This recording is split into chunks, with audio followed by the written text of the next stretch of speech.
You're welcome to our final segment of the show. And of course, we are talking organic agriculture. The discussion is getting hotter in here. I don't know if you're feeling the heat yourself out there. Mr. Kaure, we've just talked about how great organic agriculture is. Mr. Kakani has given us live examples of what we can actually do. And these are things in our backyards, in our gardens, that we are actually killing with these synthetic killers that we are applying on them. But let's get to look at now in the long term, in the next 5, 10 years, as Pelham, as the knowledge hub for organic agriculture in East Africa, where do you see our sector going forward? Because this is a fact. When you go abroad, these things are really expensive in the stores. In Walmart, you find lumonde, like sweet potatoes, well packed and cleaned, and they say organic. And the price tag, trust me, is so high compared to the food that is put in cans, right? So how should we, in the next few years, package? How should we market? How should we prepare our farmers for the organic agricultural products market? Thank you. First of all, we need to embrace them. And for the interactions we've had with farmers across Uganda, but also across East Africa, and of course beyond, farmers are now starting to realize the good thing in organic agriculture and agroecology. We've been contacted, of course, out of as a result of the talk shows we've had with on TVs, on radios, on how, for example, to produce these organic products. So my projection is that I'm seeing, of course, with the continuing advocacy, our people change organic agriculture practices. Of course, they've all realized the dangers of inorganic or conventional. Of course, there's a lot of there's increase in diseases like cancer. What is causing this is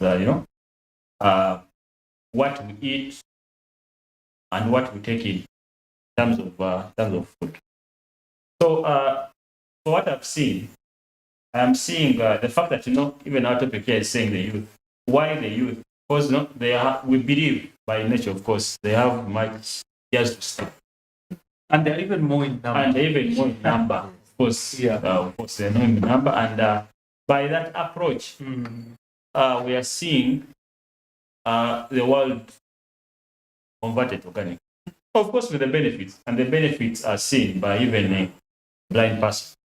Because if we are saying now, like Randa was explaining, for you to get organic pesticides and fertilizers, use the grass around you. People do not know that whatever grass is around them is very beneficial to as inputs to our gardens at a zero cost, as opposed to you getting 600,000 to go and buy this chemical that of course is affecting you and is affecting the environment and all that. So my projection is that the programs that have come on board, of course, they are embracing many of these technologies. And also they are bringing the youth on board. Of course, even when you're seeing most of these, the past models and all the government programs are targeting the youth. Why? We need to recover our lost, practices. And of course, maybe I will not leave the studio minus, of course, giving credit to the president. Of course, remember the GMO bill that was here. He did not, he was not in line. He's not in line with those who say we need to, the GMO bill. I think he has rejected it twice now. He will reject it because he knows. Of course, he has always told us that he feeds on cassava and all that. He feeds organically. Okay, I'm not close to him, but of course, all those are close to him say they feed organically. He knows why. And of course, we need to embrace organic agriculture, like it or not. And for us, we shall always come and share with you the knowledge we have. So that, when you get converted, you convert your kids, and then you convert your neighbors, and then the world will be converted. We've had these projects come on board. And of course, the bit about it is that I remember the saga of maize, just here in Kenya, but also abroad. they rejected our maize. Why? Of course, protoxins were many and in it, and I think that was a call. A wake up call. And that's something actually very good you're bringing it up. Yes. Our farmers, what's happening in that line? See, our farmers, I think, like I said, there is the information gap. And like I said, one of the focus areas of the Knowledge Center for Organic Agriculture in South Africa is the collection of organic agriculture knowledge. But not only collection, we prepare it and then validate. People will tell us, no, you are telling us that this works. Where is it working? What evidence do you have? So we are doing the validation, but also we are disseminating the knowledge. And of course, doing the networking. Those are the focal point of the project. So I think we need to keep sensitizing the nation. And those who have appreciated us, they give us feedback, but also they've started small farming. We are saying start with you, start with yourself, start with your household, and then it will be upscaled, to a bigger community. Yeah. Could you also put the rampant diseases that currently we are facing to some of these practices? Because, for example, our cancer institute is filled with so many cases of cancers with young children. It's so disappointing. We didn't have these in the past, and you can see other diseases that are coming up in our society that used not to be there. Could also this be a reason that we're not practicing? Of course, even our viewers, they believe what we are saying, that rampant increase in such diseases is as a result of what we feed on. Already the waters are contaminated. The foods are contaminated. They're saying if you can control whatever gets into your stomach. Organic foods around the market. For example, we have markets. We have an organic market at Zambia here every Saturday. We have the market in Mukono. We have Suma Foods in in Luero. We have another organic market at Waitawabiri here, yes, in Tebe Road. So the centers around us, we just need to embrace this, and then of course appreciate organic agriculture. But of course, like we said, it is a sustainable farming system. Like I said, with the conversion, when you farm today and apply the chemicals, the next season you will apply chemicals, the other season you will apply chemicals. So what will happen when, for example, there are no chemicals? Do you think we'll stop eating? No. So what are we saying? That we need to come up with our own innovations. These things have been put on paper. For example, we have platforms in place.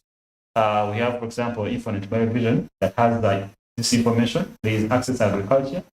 There is a lot of videos on how to, for example, make these organic pesticides, make organic fertilizers, make organic work. We have references, that we can refer to, our people for such. And of course, Uganda is there, and of course, other civil society organizations are doing much to, to see that, we bring back our food, our agricultural systems in place. This is not new; it is not rocket science, but we can begin small and then we get there. Thank you, Mr. Kakando. Yeah. We've already mentioned what the cost is, where we are heading. Yes. But in your own view, what can be done to polish the organic agro sector? Because, like we said, when you go to UK, you go to Germany, they price this product.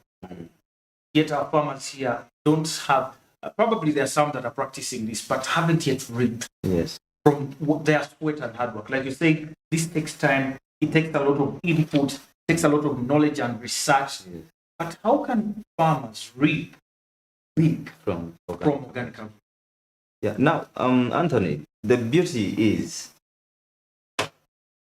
in this modern era we're in, the people who buy food no longer buy for the sake of going to the market and buying. Now, a modern middle-income earner wants to know, what am I eating? Where is it coming from? How is it prepared? And by who? You see those three questions. How is it prepared? By who? What is it? What is in it? You see, in the old days, in the past days, someone just walks into an open market. I want tomatoes, buy tomatoes. I want onions, put for me, bitter berries, put in the bag, goes home. Now, this farmer now, these middle income earners now, he comes to the store and says, where is this tomato grown? And the farmer will say, oh, now we source this one. Some come from Luero, others come from Masaka, others are coming from Nakaseke. But at the back of the mind of the farmer, this rather the consumer now knows that, oh, I read in a news article that, for example, in a district like Nakaseke, no farmer can survive without using an agroecology, for example, because this is knowledge now. Now, the moment you tell the farmer, oh, this is from Nakaseke, oh, they say, oh, no, I'll go to another store. Why? They are looking for a product they are sure is coming from the farming community that embraces organic agriculture. And this is the growing trend. So we are telling our farmers out there that now, if the consumer has reached an extent of asking where it is coming from, how is it prepared, by who, then you cannot afford to keep the old way of producing. You know, our farmers have been asking us, okay, yes, you are telling us to produce organically, but you're not getting us the markets. I'll produce organically, expensively, but I'll find myself fighting for the same market space with the conventional guy. Now, what have we done? Who has probably put in less effort. Who has put in actually less effort. Now, this is why we deliberately, Pelam, other organizations, my organization at AFAD, us at Memago, we are deliberately establishing organic agriculture markets closer, one, to the farmer, and two, to the consumers. You see, deliberately, this has not been the case. Now, as I talked about the known open organic markets we've had so far. The one at Caritas in Zambia is a weekly, a Saturday. The earth markets at through Slow Food in Mukono. I mean, now we want to establish these centers. I mean, it's a daily market, a daily one-stop organic market. I want organic tomatoes. As I'm going to Wachiso, I'll stop at Naruvule at the organic shop and buy. Well, I'm driving to Chengera. I know there is an organic shop, rather an organic market stall in Busega. I will stop, buy tomatoes, go. I'm going to Gayaza. I will stop in Kanyanya. There is an organic market stall. I'll stop by. So this is what we are doing now. This is to empower our farmers who have been saying, you make us produce these things, but at the end of the day, the prices are the same as the other guys. Now, I told you about the research I've been conducting the recent weeks. They are my farmer friends in Imende, sub-county there, a village called the Kongoji. Now, these are ladies who deal in vegetables, and particularly amaranth, dodo. Now, they tell you, the lady who comes, another lady comes from Kasubi market, another one comes from Nakasero. They come on a weekly and take the amaranth. Now, the interesting part is there are those who do it particularly organically managed, from the growing to the managing of the pest. Yet the neighbors, the other farmers in the same village, do it the conventional way. Now he's telling you, okay, this lady will come from Kasubi market. He will take a bundle at 500 shillings. My bundle. Also the other guy's bundle at 500 shillings. Now, how do I benefit it? I've put in a lot.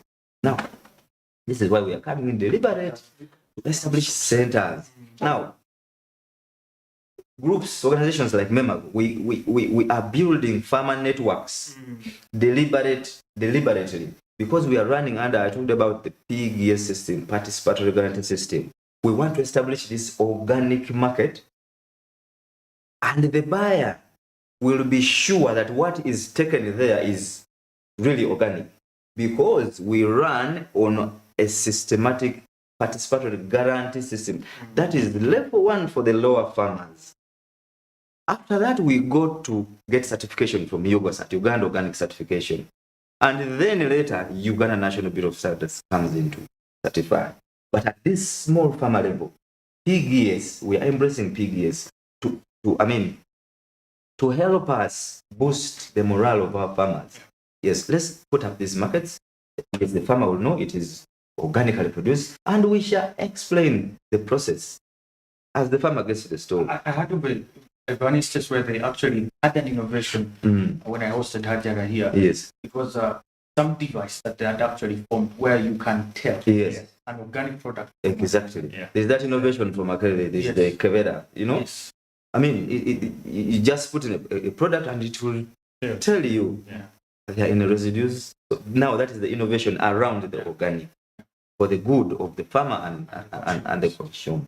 You see, last month, that was November, I and a team of other Pelham members went to Tanzania, Morogoro, Tanzania, to study about how this PGS system works. How have these farmers survived in the organic field? How have they benefited? Now, the organization that hosted us is called Sustainable Agriculture Tanzania. It has a network of over 700 plus farmers. These farmer networks I'm talking about. Now, they produce, it has established a shop in the middle of Morogoro City. It buys from all of them. They are sure whatever I'm producing, I'll take it to start. They have a very big, shop. It is refrigerated. Whatever needs refrigeration, there is a very big cold room. Now, this is what I want our civil society organization. Is that the government setup? No, it's entirely Sustainable Agriculture Tanzania is like you see Pelham Uganda. It's an NGO. But they are committed to driving agroecology, organic agriculture, transform the land use like Pelham is doing down there. So this is what I want. Sir, I'll tell you, it's first bit very much here. But as we wind up, gentlemen, of course, I want to let you give your closing remarks. And in your closing remarks, Mr. Karube, I want you to call upon government on, for example, what is lacking in value addition. Yes, we want organic products, but, for example, we cannot do away with things like cornflakes, things like oats, or processed food. But can we also have that processed from organic food? And what policies can government actually put in place? But in a few, just about 30 or so seconds as we wind up, Mr. Kakande, your last thoughts. Yes. About processing, it's just about the innovation around it. The products are the same. Cornflakes is maize and other cereals. Dried, compressed, and produced crystals. It can be exactly done. The same machinery can be used with a product produced organically. The difference was the product organic. So that's just the difference. And the technology is here. And there are schools that are teaching value addition. About Mr. Nyanzi's Rusid in Mitiana, a whole certificate course, diploma course on value addition on any kind of. So we have the technology. Dear farmers, let's embrace the organic. Where can the farmers find you, Mr. Kakande, as we wind up? Yes, Memago is found in Kowe. Okay. That's 13 miles, Hoima Road. We are housed under AFAD. AFAD is Agency for Integrated Rural Development. It's on 13 miles, Hoima Road, in Kowe. So that's where you find Memago. That's where you find me. And so they can come for any consultancy. Any consultancy. Any inputs, organic inputs. The biofertilizers are there, the pesticides are there. Herbicides are there, organic. Everything is there. Thank you, Mr. Kakande. Mr. Karule, as we wind up, your last shot. Well, first of all, I want to applaud. Me, I would say leadership on what we. Of course, by not accepting the GMO bill, is the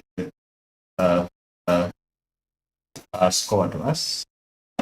The Minister of Agriculture has the contact. I've organic agriculture. We are working with the ministry. And of course, when you see most of the programs, the government programs are embracing this. Of course, by Uganda build what? Of course, by that, we are trying to, to resist from, having so many, embracing the refined, foods from out. We need to appreciate that the foods that are grown here organically, and all what we are doing, all the efforts we need to, to rejuvenate. That's the right word. Why? Because when you look at a government program, of course, for example, you look at the district extension agriculture officers.